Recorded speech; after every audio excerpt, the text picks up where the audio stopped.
Hello, good morning. Humidity's rising, staff and student energy levels are getting low, and according to all sources, Teachers Talk Radio is a place to go. But for the Department of Education, it's raining concrete. For us, it's time to review the week in education live here on the Weekly Review. Good morning and welcome. Joining me today, we have Lucy Neuburger, we have Brent Poland, and we have John Gibbs. And we'll be talking today about inspectors, guns, and robots, but potentially not at the same time.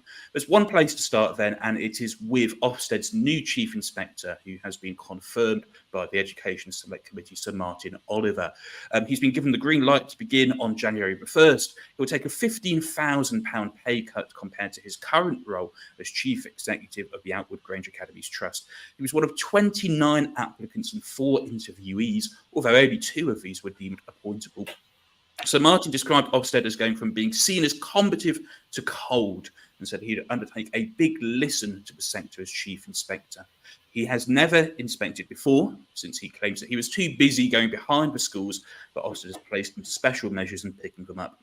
One member of the Education Select Committee, Kim Johnson, voted against Oliver taking up the role. She claimed that the government was doubling down on their draconian approach to school inspections. Sir Martin served as a commissioner on the Government Commission on Race and Ethnic Disparities, which was criticised by the United Nations for denying the existence of institutional racism in the UK. Outward's zero-tolerance approach to education has also been criticised under Oliver, from its school's high exclusion rates to facing a legal challenge over its use of isolation booths. A pupil claimed they had spent almost a third of their time at school in isolation. Now, Sir Martin's predecessor, Amanda Spielman, was rejected by the Education Select Committee at the same stage, but nevertheless, she still took up her position. Let's go to Brent to start on this one. So Martin, he's admitted that Ofsted's not in a particularly favourable place in the world of public opinion.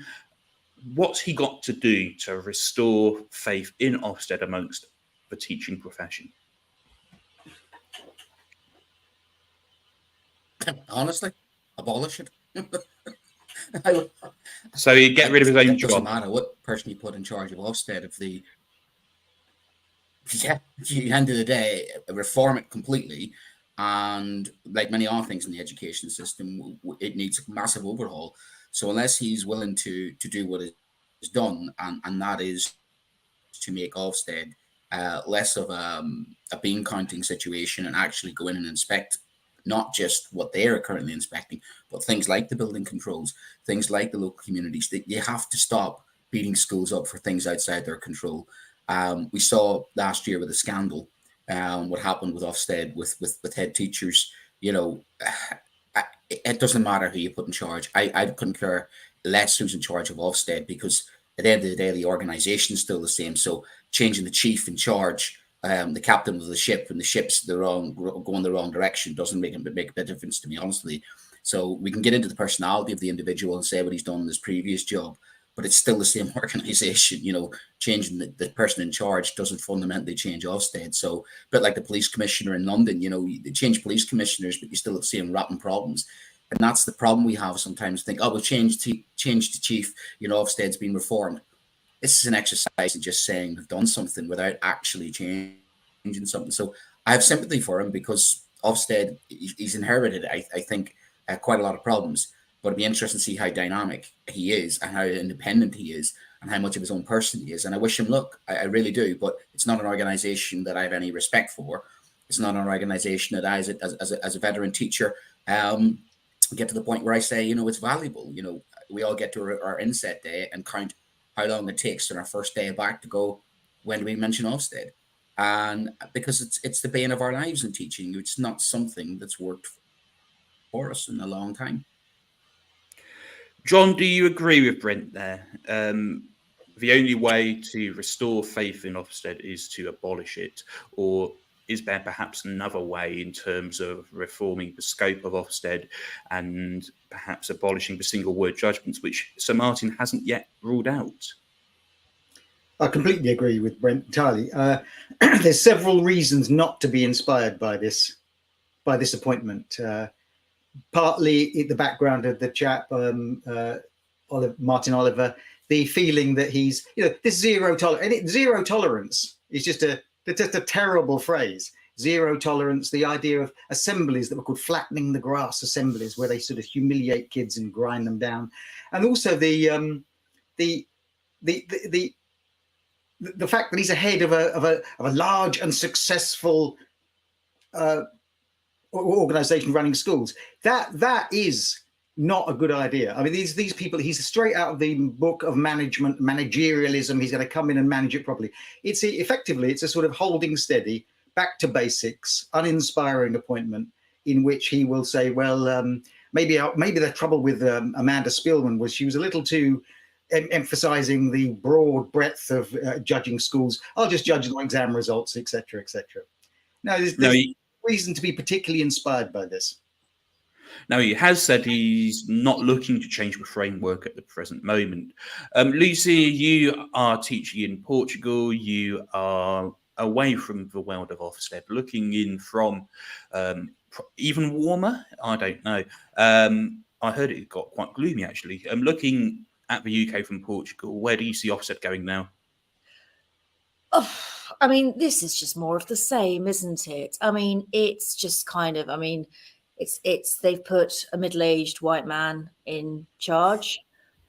Woo. I mean, I don't see anything changing. He doesn't seem particularly enthused by the role. He doesn't seem to want to drag it forward. I mean, I am sort of split between the massive reform or just get rid camp, because at this point, so much has gone wrong regarding Ofsted that changing the person at the top doesn't change anything other than change the person at the top. It's still a deeply toxic organization that has done a lot of damage recently and doesn't seem to want to change. So it's nothing, there's no difference to me at the moment until he announces something or drives real change, real reform. Then we have got no further here. It's worth noting, of course, as well, that of the four-person panel which interviewed for the next Officer Chief Inspector, one of those four was Leora Critters, who is Chief Executive of the Confederation of School Trusts. So perhaps by being the Chief Executive of a large multi-academy trust, Sir Martin Oliver perhaps had a head start in terms of that. It's interesting what Lucy has said about another white man, because if we look at the applications to become the next Officer Chief Inspector, we can see that 72% of the applicants were men, 28% were female, 92% of the applicants were white, 4% Asian, 4% black, 100% did not declare a disability. Brent, Lucy said it's more of the same. Do you agree? Yeah, I mean, 75% of the teaching profession is actually female-led. You often find that there's still that patriarchy there. And putting that aside, Ofsted is unfortunately too much of a political beast. It needs to be taken out of the political sphere. And these appointments, much like police commissioners, there's too much politicization of appointments that should be there, for, I would say, impartiality. So I would question the impartiality, especially with the connections to the multi-academy trust, because that's another thing I would just absolutely get rid of. Another utter failure is the multi-academy trusts. And I go on record as saying I have no faith in them either, because they are inconsistent. So if he's connected to multi-academy trusts, and one of the things, unfortunately, that I've seen Ofsted do is pulling schools down in order to force them into the multi-academy trusts, which is a academization through the back door. So I seriously have lots of deep questions, and I hope that the opposition have deep questions about these type of dirty tactics of undermining schools and agendas. I don't have any trust in Ofsted, and this appointment does not fulfill me with any more trust, impartiality, unbiased, or any of that whatsoever. So I'm sure he's a nice guy. I'm sure I wish him all the best, but it's nothing different from me. It's just more of the same. And they haven't done anything different in the last 6 months with Ofsted. They'd hoped that it would all just go away, and then they've just appointed another insider. No. Can I just add something? Go on, John. Well, I was struck by one phrase that Gillian Keegan used when she endorsed him. She said he has an unwavering commitment, I think it was, or pursuit to raising standards. I thought, unwavering. I want waverers. who are the way? I don't know. It's unwaveringness. Unwavering is the language of decision and leadership. And we've had too much of that, I think, in a way. Schools are complex, organic places. I don't want unwavering people. I want waverers. Interesting point there. Thank you, John. It's now time to move on to our second story of the morning.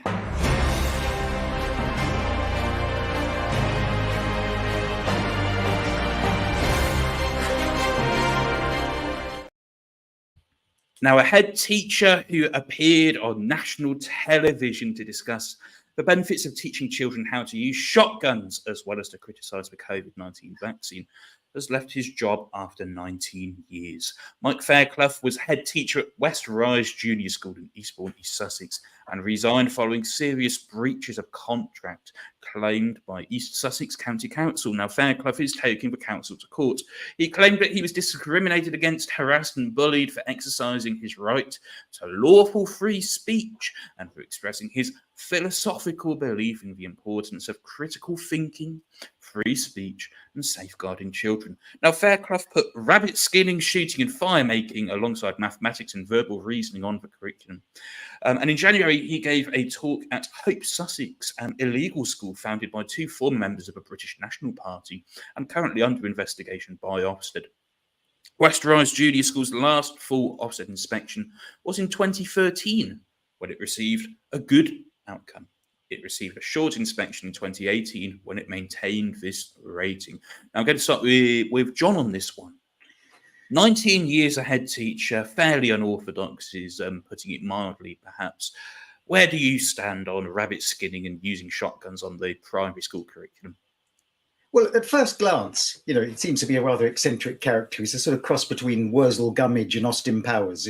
He's got a sort of louche, outdoorish quality. And yeah, I don't. On the other hand, I wouldn't like to be stuck in a railway carriage with this guy. I mean, it would be, or lift for that matter. In close proximity, I'd avoid it. But I like eccentrics. I like people who are a bit different. When I first started teaching, there was a head teacher at my school. If this was years and years ago, 30, 40 years ago, and you go into his classroom and go into his office, and he'd offer you a glass of sherry if it was any time past 11 in the morning. I like that sort of stuff. One of the best teachers I ever met was a guy it was in the valleys in South Wales, a very, very rough school. His name was Wayne. He never marked books. He rarely prepared lessons. He always looked like he'd been dragged out from underneath a car. And yet the students absolutely adored him. I don't mind eccentrics, really. This bloke's obviously a complete loon. But, well, I don't mind. Brent, first of all, have you thought about growing your hair out like Mike has? And secondly, just where do you start on this?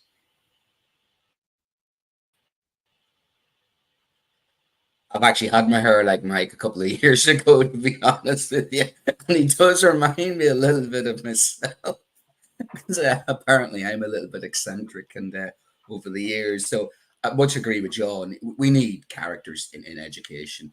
But as much as I'm considered eccentric, and a lot of people put that down to my Irishness, but at the same time, I've got confines of which the responsibility of being a teacher, not just inside the classroom, but outside the classroom. We're justices of the peace. We have positions within society, and rightly so. When you sign up to be a teacher, you're kind of public property, same as doctors, same as nurses. Our conduct does reflect upon the profession. Our conduct reflects upon our school as well. So there are times actually I've wanted to do certain things and realized I can't do this because the reputation of my school is important, and also my standing with my colleagues. So as much as you like eccentrics, you've still got to work within the confines of understanding your position and who you are and your responsibility, your wider responsibility to your community as well. So it sounds a bit self-indulgent of this man. He's got some valid points. Some things I agree with him. We need kids more resilient, outdoor education. We need kids to be a little less reliant on technology. So he's got some valid points. But I think he's teaching in the wrong country. I think he needs to relocate himself to darkest, parts of Texas or something like that there, and off he goes. It sounds as if he's been sitting on certain parts of the internet and being radicalized. It sounds as if he belongs in a completely different place and different time, like Davy Crockett in the Wild Frontier. But at the same time, I do appreciate he has the right to free speech, right to his own opinions. But as we know, you can't have it both ways. You can't enforce that upon children. You have to take a step back, be professional, and work within the confines of where you've worked. And I think he's gone too far. I think, like some other individuals, what happened during COVID, I think the shackles were released from some individuals, and this whole anti-woke thing, I think he's fallen down that trap that, unfortunately, I'll be honest with you, the prevent strategy would start to say that this gentleman's been radicalized. So actually, I think I'd be filling in a low-level concern stroke report suggesting that he has some radical tendency. So if he was a parent of a child, or a child coming out with these views, I would be referring him to the prevent strategy, to be honest with you. So sorry, eccentrics all day, but too far. I was half expecting to sort of rock up on GB News in October with Neil Oliver sort of touring the world. Talking of relocating then, Lucy, if this gentleman ended up being the head teacher at your school in Portugal, he is a primary school head teacher, or was, would you start looking for a new job? Yes. Look, it's very simple for me, and much along the lines of what's been said already. Teaching or being a head teacher is not a vanity project. And if you treat it as such, you're not going to be taken seriously. And I'm all for the free speech. I'm all for much more outdoor learning. But we had a situation out here. One of our teachers set up in our kind of little sort of outdoor concrete space. He was roasting marshmallows, and he's actually not allowed to do it. So we're not, we're not exactly going to be allowed to be. I mean, I know it's a bit more Wild West in the international system. I had that conversation with another international head recently, but there's still limits, and there's still things that you cannot do. And I'm sorry, I'm not going to have my year fours gun. I'm not going to arm my year fours with anything. They're a smart bunch, but still, I just don't think it's a good idea. No, for me, you don't become a teacher as a vanity thing. And I mean, look at that picture. I mean, it's just ridiculous. And I think he's one of those people that's being controversial for the sake of being controversial. I'm also not entirely convinced he believes everything he's saying. He's just kind of getting on board the train and having a go and seeing how far he gets. Fair enough. Mike does follow us on Teachers Talk Radio. So, Mike, you're more than welcome to come on, I'm sure, at some point. We do have a couple of comments which we're going to look at now. So let's just have a look and see what we do. We've got Paul Foster. Very good morning, Paul. And as always, says, is it wrong to teach animal skinning and firearm proficiency in between computing and DT? Yes, it is. And we've also got Jonathan Goodman on LinkedIn, who has said, right to free speech, but, which I think sort of sums up the discussion we've had as well. It's worth pointing out, of course, that if you are listening live on Super Weekly Review on LinkedIn, on Facebook, on YouTube, or of course on Twitter, then you can, of course, tweet us or message us. And a very good morning to you. And of course, if you're listening back on Podbean, then a good day to you as well. If you'd like to host on Teachers Talk Radio, we do have some slots remaining. We have weekly, fortnightly, and monthly slots available for prospective hosts. So if you're a teacher and you like to talk, don't all teachers like to talk, then drop us an email at info@ttradio.org and we will get back to you with a list of available slots. Now time for our final story today.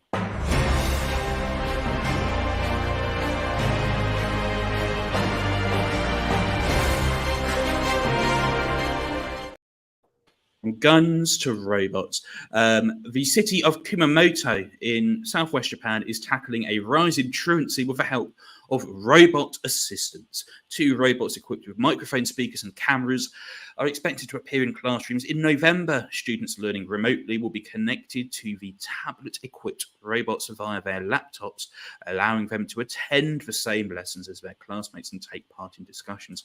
At 1 meter high, the self-propelling robots are expected to help absent children overcome their anxiety and give them the confidence to return to in-person education.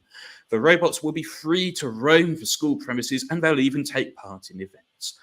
Love to see them do sports day. The number of primary school children not attending classes in Kumamoto has increased every year since 2018. And in January this year, schools in Kumamoto employed teaching assistants to stream classes to enable absentee students to join online. Now, the one person who really wanted us to cover this story today was Lucy. So we'll start with Lucy. Absence truancy at an all-time high, not just in Japan, but across the world. This is a fairly innovative approach, isn't it? It is. And I think there are aspects of this that are really, really cool and really smart, because ultimately you want children attending class, you want children attending school. And if this is a way for them to do it, great.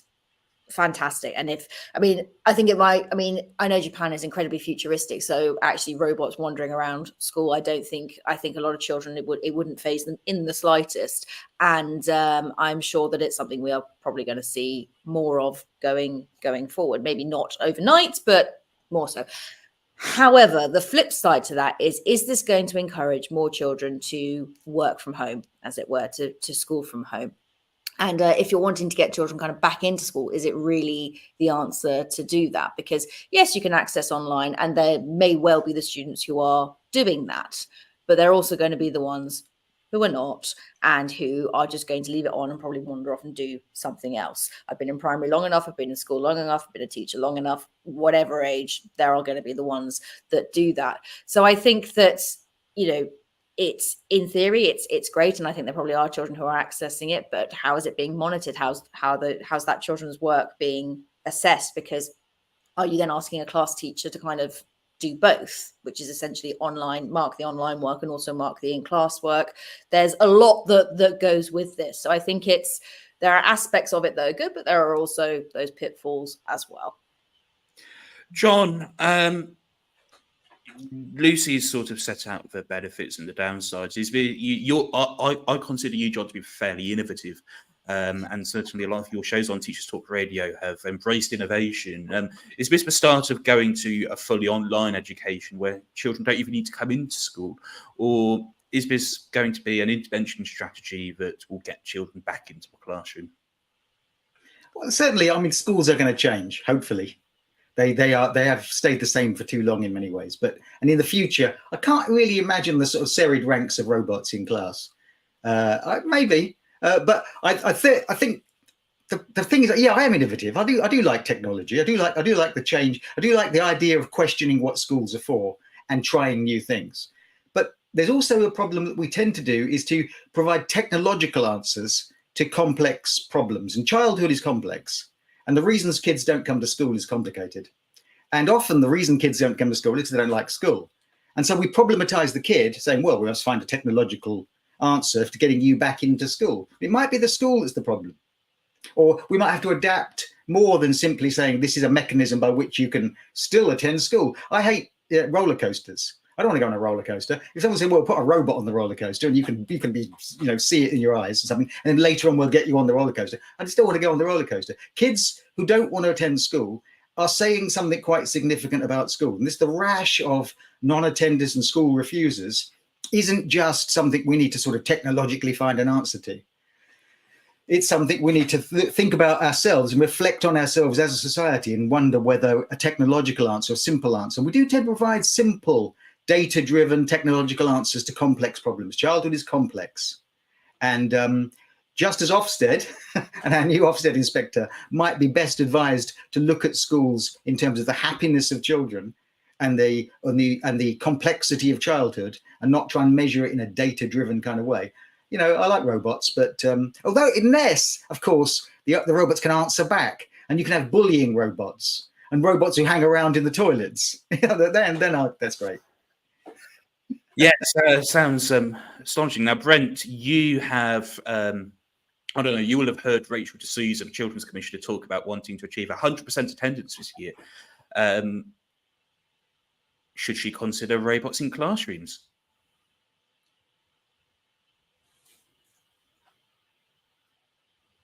No, she should consider more teaching assistants in classrooms. The organic version of that is infinitely not better. Children aren't going to go back and say, I was inspired at school by the local school robot. Human connection is infinitely so much better. That's the problem with a lot of our young people. They're not making the same connections, human to human, person to person. We often say, what's the key to relationship? What's the key to behavior? Relationships. I motivate kids, sometimes push the extra mile and say, go on, get into that exam and do it for your Gipper.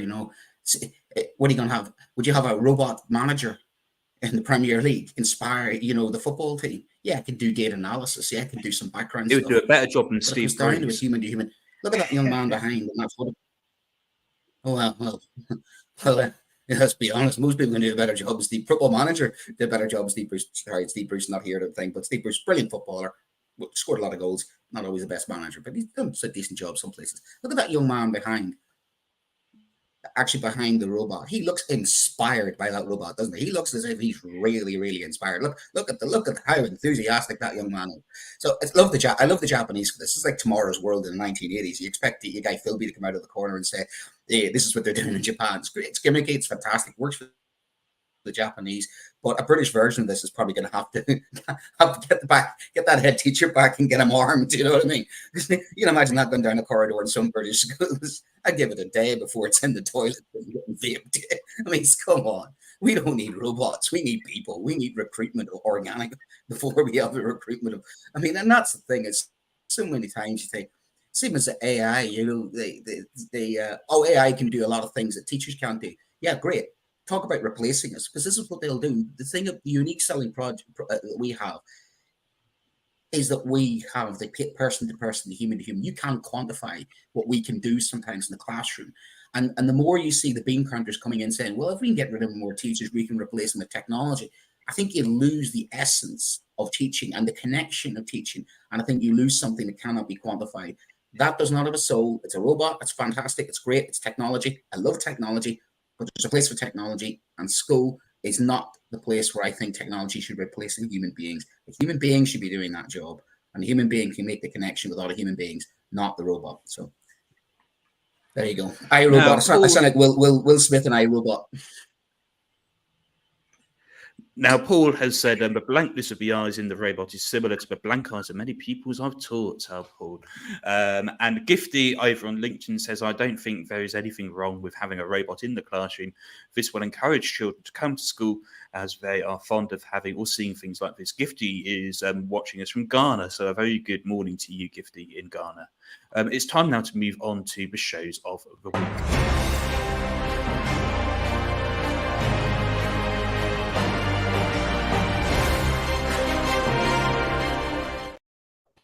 So we've had quite a few shows this week since last Sunday. So in order to review the shows of the week, I'm going to start with John in the bottom right, and then Brent, and then Lucy, and then back to me. So John, kick us off, your show of the week.